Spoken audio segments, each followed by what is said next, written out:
అవసత్వాలు పుంజుకుంటుంది. మనందరం కూడా చేతినిద్దాం, కష్టాలను అధిగమిద్దాం. ఆలోచించండి, నిర్ణయించండి. అప్పుడే మొదలైంది.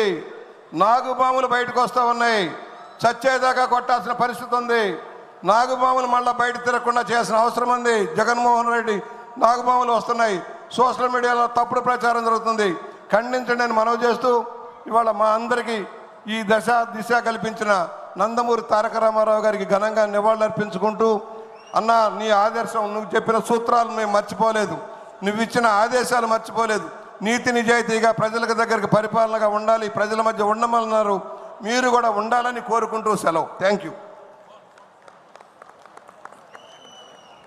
Thank you sir.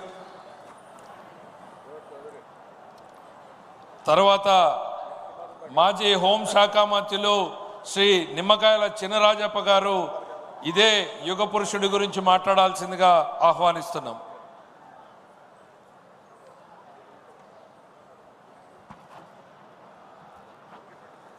అందరికీ కూడా నమస్కారం.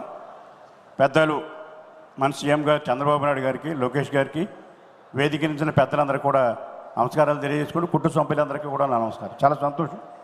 ఈరోజు ఎన్టీ రామారావు గారి ఘనమైన నివాళి నా అర్పించిన తీర్మానం నా చేత పెట్టడం చాలా సంతోషంగా ఉంది.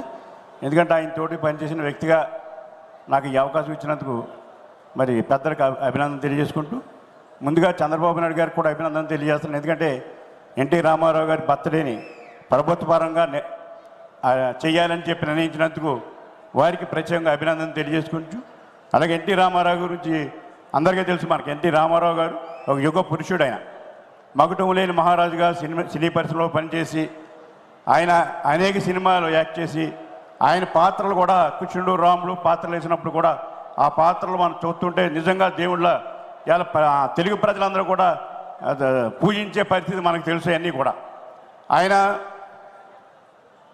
ఆయన చేసిన కార్యక్రమాల్లో ముఖ్యంగా 77లో దివిసీమ వచ్చినప్పుడు జోలు పట్టి అందరూ కూడా ఇబ్బందులు ఉన్నారు, చాలా బాధపడుతున్నారు, పేద ప్రజలు అందరూ ఇబ్బంది పడుతున్నారని చెప్పి జోలు పట్టి వెళ్ళి వాళ్ళందరూ కూడా ఆదుకున్న సంగతి మనందరికీ తెలుసు ఆ రోజుల్లోని.